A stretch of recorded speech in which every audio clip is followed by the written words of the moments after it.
Quel che colpisce di più durante il funerale di Marianna Sandonà è il silenzio. Un silenzio carico di stupore e sconcerto per quanto è accaduto alla 43enne, che viene rotto solamente alla fine delle esequie da un lungo e struggente applauso.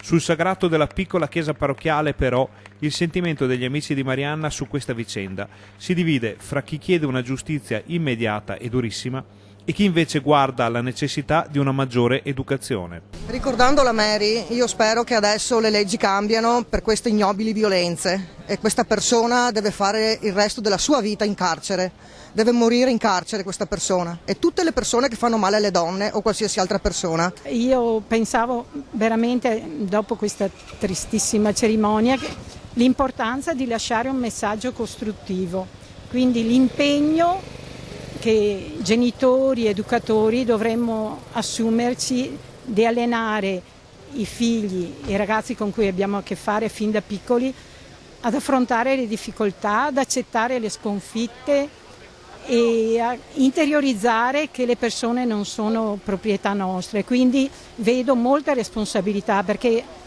accontentiamo troppo i nostri ragazzi e di fronte alla minima sconfitta vanno fuori di testa e questo non è accettabile.